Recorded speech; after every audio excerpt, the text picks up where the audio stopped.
Hello, OLA. And welcome to another edition of OLA This Week. We're so glad to have you, Mr. Moore. We have, as you can see, two stellar guests with us today. We have, to our far right, we have Ashlyn Smith, who represented us, one of our representatives at the Diocesan Speech Contest. And we have Lexi, last name? Mauricio. I didn't want to mispronounce It's okay. So we have Lexi Mauricio, who, what does she do? She's new to the school. Brand new, first year to the school, and wins the spelling bee. And she wins the spelling bee today, That's so we're going to talk about outstanding, that you guys. today. Both Thank of you. you, we're super proud and super happy to have you on our show this week. Thank you for coming on. Very proud to have you guys here, and we'll get into the topics in just a minute. But first, it is the season of Advent, and Christmas is coming, so We're preparing. we are preparing, and that's what Advent is all about. It's about waiting, preparing for the good things and the good blessings that are going to come to us up ahead. And as always, there's a lot going on here at school during the Christmas season. Oh my gosh, so first year for me at OLA, going through the practice with the fourth grade, going through the practices with the whole school, and what an amazing program we're going to have. I mean, the voices are so strong. The kids are practicing so, I mean, just diligent, but you can see the love and their excitement for this program and for Christmas. I mean, it's really a preparation, and they're working very hard. So very, very excited to see this for the first time. I look forward to it. We are, and so if you're a new family to OLA, and you haven't seen our Christmas program, it's not the same program every year. It changes, it moves around, and it's always an original script that Ms. Chivitar and many of her colleagues help us to put together. So when we do have the Christmas program next week, I do promise you will be in for a very special treat. It's been a while, Mr. Moore, but we haven't really talked about it, but I think it's important that we talk about the virtues and the SLEs that we're learning for December. Absolutely, especially this time of year. You know, we want to think critically. We want to be prepared, preparing ourselves, and part of that is living a virtuous life and really focusing on our virtues throughout the year.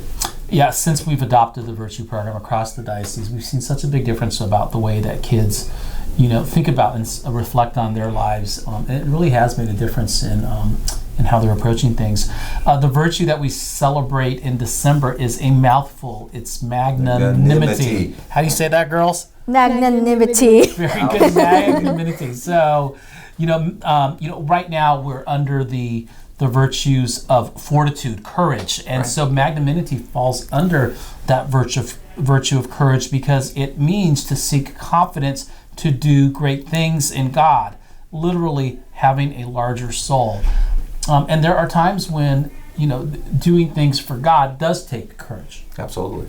Absolutely. And so when, we talk about industriousness, magnificence, patience, and perseverance, magnanimity means it's that simple, humble act of saying, we're doing this because this is what God is asking of us, not because we're doing it to get credit for it or to look good or for anything else other than we're doing this, as the Jesuits say, for the greater glory of God. Absolutely. Absolutely. It's wonderful that we take the time, to go through all the virtues, and we have that as a basis of our discipline program as well. So coming in again, new to the school, and being able to fall onto that as our discipline program, our virtues, it's truly a blessing. So happy to be part of it. Very much so. And then we are also focusing, each week we focus on a different SLE, a school-wide learning expectation. And under L, lifelong learners, this in the month of December, we're really giving focus on being critical thinkers. Right. Absolutely. So, problem solvers and critical thinkers. Today we want to prepare our kids for a world where they're not just solving a math problem by filling in the equation, but they're actually going through different processes. How do you solve this? How do we figure this out? And one thing I would say to parents is that, when we're working with our children on learning to be problem solvers, we have to let them struggle. We have to let them get through it. We have to let them face what we call in academia the struggle and develop the grit that is needed to overcome it and solve. Right. Because there will be problems in their life, and they're going to solve them thinking critically. So it's something that's very important to do.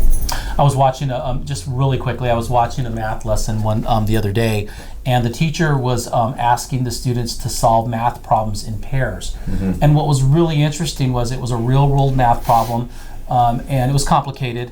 And so the teacher went around to all the different pairs of students, and they all gave different answers for different approaches that they took to solve the problem. Right. But they all found the solution to the problem doing it their way. And so a lot of times, parents, what we're really looking for with our students is like, what approach are they taking to solving the problems? What strategies are they using? How do they develop those skills to solve complicated problems? Absolutely. That will prepare them. Okay, so as we mentioned earlier, Lexi is our Spelling Bee Champion, and so we have a few questions. I mean, this just happened this afternoon. We had 12 kids from 5th through 8th grade, the top 3 spellers in every grade level, and there were some really, really super smart and great spellers that you were with. So just kind of take us through it, Lexi. Like, how did you approach this? Why do you think you were so successful today? Well, I did a lot of studying the last 2 weeks. Okay. And I made sure that I could spell the words right in my head, because sometimes it's a little hard, some of the words. Yeah. And I was very nervous, but I just thought to myself that I could do it if I had the courage to do it, and so I was able to do it. And you did it, and you won. What was the final word that you won? What was the winning word, the last word you had to spell? Implore. Okay, that was probably one of the easy ones, huh? That was great, though. When it gets right down to it, some of those words can be difficult, no matter how. And there was one word, we were just talking about it, but it was a word that I needed to take out my dictionary. What, do you remember the word? Diaphoresis? Yes, diaphoresis. Wow. And so I'm thinking, oh my gosh, I don't know if any of our kids are going to get this. And Lexi was the first one, and she comes up and just nails it. So that was great. Thank you.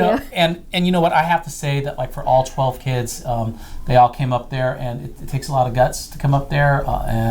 So I just want to congratulate all of our students who participated. And Lexi, you will be moving on to the next step. Every year in Sacramento, we have our area spelling bee, and so there's kids from public and private schools from throughout the area that will go there. So you'll take a test, and if you pass the test, you'll be in that spelling bee, which is a more regional one. And so we're going to give you all the information you need to prepare for that, and hopefully you'll study the way you did for this one. And we'll see you at the Scripps Regional Spelling Bee. Thank you. We want to congratulate you on a job well done. Thank you so much. And then Ashlyn Smith was one of 2 of our speech contestants. Charles Najir was the other one. Charles is going to perform his speech for us next week, but Ashlyn is going to bless us really with her speech in just a moment here.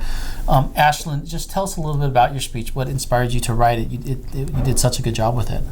Well, I believe that the saints were really powerful people, but they weren't necessarily from higher classes or superhuman like the quote says, so it was inspiring. Right. Pope Francis had done a tweet, just as Ashlyn said, saying the popes weren't superheroes. They were normal, regular people, but they did extraordinary things. And so we're going to hear from Ashlyn how she applies that in her view of life. Just before you go up and perform for us, just can you share with us a little bit about the experience of performing at the Diocesan Speech Contest? So it was a little scary, but it was pretty fun, and there was a lot of kids there with a lot of really good speeches. So it was cool to see all their speeches and ideas about the quote. Great. All right, well, are you ready to share with us your speech? Yes. All right, great. Thank you. So we're going to cut over to Ashlyn Smith and her speech. Pope Francis once said, "The saints were not superhuman. They were people who love God in their hearts and who shared this joy with others. This means a great deal if you see its rich and whole meaning. Everyone that looks into this quote will come to realizations and become a better person for themselves. It is important that we look at this quote because it was written by Pope Francis, who is connected in speaking God's words to make us better people.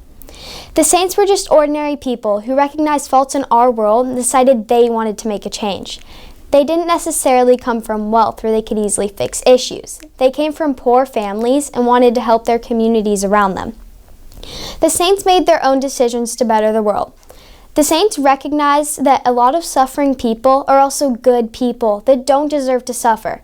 They recognized and cared about this enough to make a change. The saints didn't do good because they wanted a prize. They did good things to simply help. They truly loved all of God's creations and lived as God would live, wholeheartedly with love, grace, and kindness. The saints also didn't do huge acts that were greatly recognized. They did small, everyday things which added up and made many people happy and improved many people's lives. The saints are like food, but instead of filling your hunger, they fill your soul with God's love. For example, Saint Teresa picked up people off the streets and cared for them, giving them a second chance to live. When they were being cared for, they saw how amazing she was and how much motivation she had because God was fueling her. At my age, I can't do the amazing things many saints such as Saint Teresa did, but I can be kind on a smaller scale, which trains my brain to make helpful, kind decisions. When you constantly want to improve yourself and the world, you can do amazing things. The saints had boatloads of joy and love received from God no matter what. This was important because you used to not be able to worship freely, but they had so much love from God that they wouldn't give up their religion for anything. It is always good to look on the bright side and choose to be kind. When you are kind, you won't spend so much time worrying, so you can spend more time learning, helping others and yourself, and striving to live like a saint. God's love is always there. We just need to explore deeper to fully embrace it and live like a saint. Wow, Ashlyn, that was an amazing speech. Thank you so much for being here. And it was incredible. Your poise, confidence, articulation, perfect. Perfect, very good. It was a beautiful expression of our faith, Ashlyn. The first time I heard it, I was blown away, and then blown away again after it was polished for the competition. And then hearing it again today was just a wonderful reminder about your thoughts on what sainthood means for not only for you today, but for your generation and the generations to come.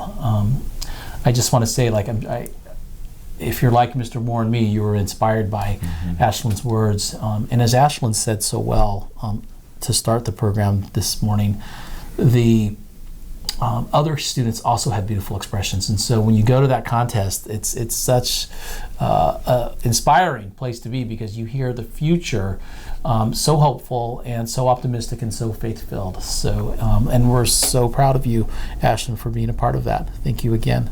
Thank you. Great job, Ashlyn. All right.